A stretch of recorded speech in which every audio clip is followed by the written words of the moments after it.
नमस्कार, सुलगता सवाल देख रहे हैं आप और मैं हूं आपके साथ दिव्या सिंह।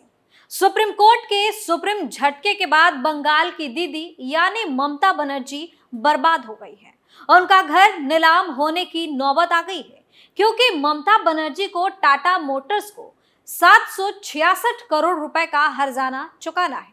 साथ ही साथ 2016 के 1 सितंबर से सालाना 11% ब्याज हर्जाना चुकाने की तारीख तक भरना होगा। ऐसे में ये रकम ब्याज समेत करीब 1700 करोड़ रुपए होगी। ममता की तानाशाही ने उन्हें सड़क पर लाकर खड़ा कर दिया है। खुद को मामूली और गरीब सीएम बताने वाली दीदी अब ये जुर्माना कहां से भरेंगी, ये सवाल उनके लिए काल बन गया है। अगर जुर्माना नहीं चुकाया तो कुर्सी हिल सकती है। इसी के साथ बीजेपी ने भी ममता के खिलाफ मोर्चा खोल दिया है। सरकारी खजाने का एक भी रुपया इधर से उधर ना हो जाए, इस पर बीजेपी की टेढ़ी नजर है। तो ऐसे में जुर्माना ममता दीदी को अपने पास से भरना होगा। अब इसी टेंशन में ममता बनर्जी के होश ठिकाने लग गए हैं। ममता बनर्जी की बिगड़ती हालात पर तमाम तरह के सवाल सुलग रहे हैं। 766 करोड़ का जुर्माना कहां से भरेंगी ममता? किस केस में टाटा मोटर्स से हारी ममता? क्या ममता बनर्जी को बेचनी पड़ेगी संपत्ति? बीजेपी की हुंकार से कैसे और ज्यादा फंसी ममता? इन सवालों ने ममता बनर्जी की टेंशन हाई कर दी है, क्योंकि अब बंगाल में खेल खतरनाक होने वाला है। तो आगे धमाकेदार खुलासा करें उससे पहले आखिर क्यों इतना तगड़ा जुर्माना ममता बनर्जी पर लगा है, चलिए बताते हैं। दरअसल ये मामला बंगाल के सिंगूर में चलने वाली टाटा की बहुचर्चित नैनो कार प्लांट से जुड़ा हुआ है। 2006 में जब प्लांट लगाने के लिए जमीन का अधिग्रहण किया गया था, तब राज्य में वाम दलों की सरकार थी। वामपंथी सरकार ने टाटा मोटर्स को नई फैक्ट्री लगाने के लिए सिंगूर में 997 एकड़ जमीन उपलब्ध कराई थी। लेकिन उस समय विपक्ष की नेता ममता बनर्जी ने इस पर बवाल मचा दिया। ममता बनर्जी, अरुंधति राय और मेघा पाटकर जैसे नेताओं और एक्टिविस्टों में इस मामले का राजनीतिकरण कर दिया। ममता बनर्जी ने अपनी सियासत चमकाने के लिए जमीन अधिग्रहण के विरुद्ध कई प्रदर्शन किए, भूख हड़ताल तक कर डाली। टाटा मोटर्स के खिलाफ गुस्से को भड़काने के कारण बंगाल में टाटा मोटर्स के शोरूम पर भी हमले हो गए। ममता बनर्जी ने एक रैली के दौरान यहां तक कह दिया था कि वो नैनो गाड़ी में सफर नहीं करेंगी, क्योंकि ये लोगों के खून से बनाई गई होगी। ममता ने जितना हुआ उतना बवाल काटा, लोगों को भड़काया। बाद में जब 2011 में ममता बनर्जी के नेतृत्व में पश्चिम बंगाल में टीएमसी की सरकार बनी, तो तानाशाही दिखाते हुए ममता बनर्जी ने अधिग्रहित जमीन टाटा मोटर्स लेकर उसके मालिकों को वापस करने का फैसला किया। इसे टाटा ग्रुप ने कलकत्ता हाईकोर्ट में चुनौती दी, क्योंकि उस ममता की तानाशाही के तगड़ा नुकसान हुआ था।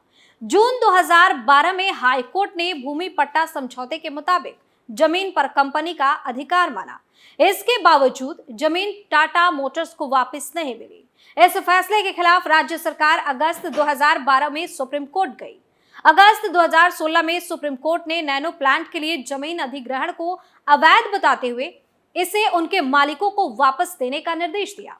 शीर्ष अदालत के फैसले के बाद जमीन लीज समझौते के एक क्लॉज का हवाला देते हुए हर्जाने के लिए टाटा मोटर्स ट्रिब्यूनल चली गई। करीब 7 साल बाद ट्रिब्यूनल ने उसके पक्ष में फैसला सुनाया। इस क्लॉज के मुताबिक जमीन अधिग्रहण अवैध घोषित होने पर कंपनी को निवेश में हुए नुकसान की भरपाई की जिम्मेदारी राज्य सरकार की थी। ट्रिब्यूनल ने इस केस पर खर्च हुए 1 करोड़ रुपए का भुगतान भी टाटा मोटर्स को करने का निर्देश WBIDC को दिया। यानी कि सुप्रीम कोर्ट ने बड़ा फैसला सुनाया और ममता सरकार पर 766 करोड़ का जुर्माना अब ठोक दिया। ऐसे में सवाल ये उठ रहा है कि आखिर इतनी रकम ममता बनर्जी टाटा ग्रुप को कैसे चुकाएंगी, क्योंकि अगर सरकारी खजाने को छुआ तो ज्यादा बुरी फंस सकती है और इतना पैसा ममता के पास नहीं है कि हर्जाना भर सके।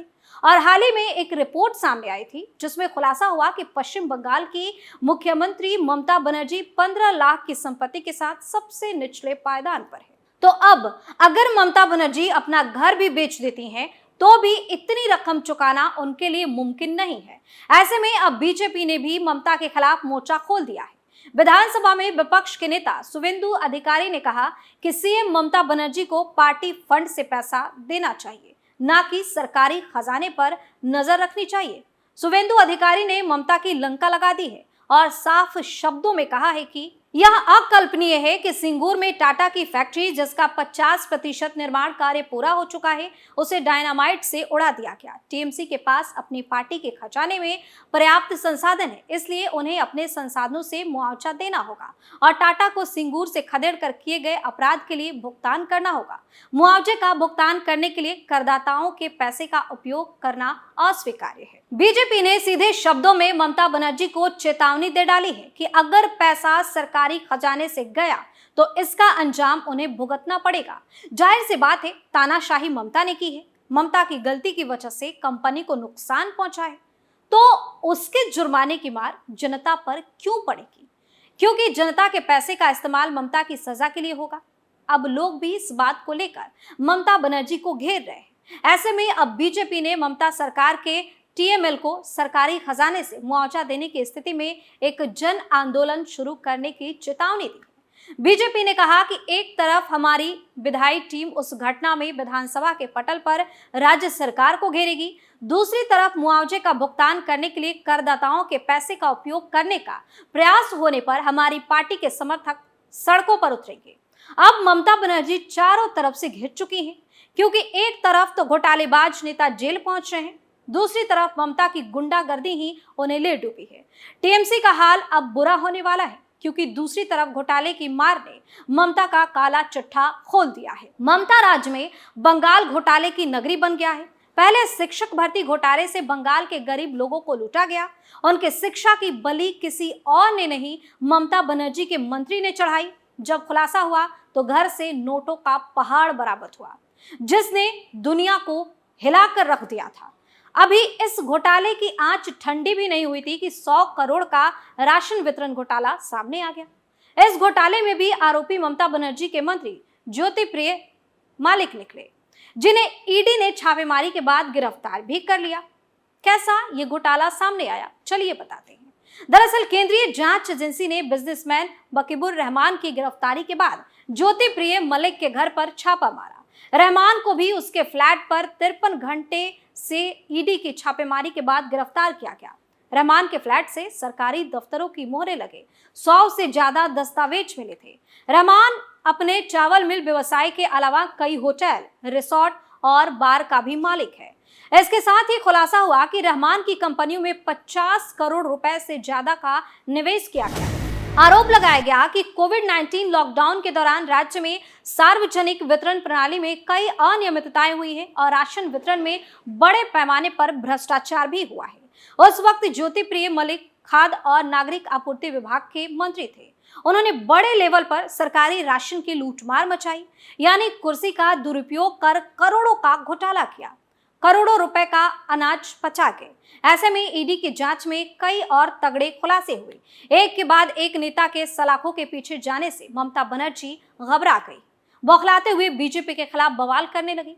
हैरानी तो इस बात की है कि ममता ने भी केजरीवाल की तरह ईडी की कार्रवाई पर मोदी सरकार को घेरा, तुरंत आरोप लगा दिया कि साजिश के तहत उनके मंत्री को फंसाया जा रहा है।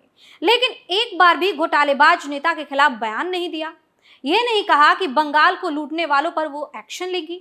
कहेंगे भी कैसे, क्या पता जांच की आंच एक न एक दिन ममता बनर्जी तक भी पहुंच जाए, क्योंकि राज्य में इतना बड़ा घोटाला हो रहा है, करोड़ों रुपए से मंत्री अपनी तिजोरी भर रहे हैं, तो भला कैसे मान लिया जाए कि ममता बनर्जी की सूचना के बिना ये खेल हो रहा था।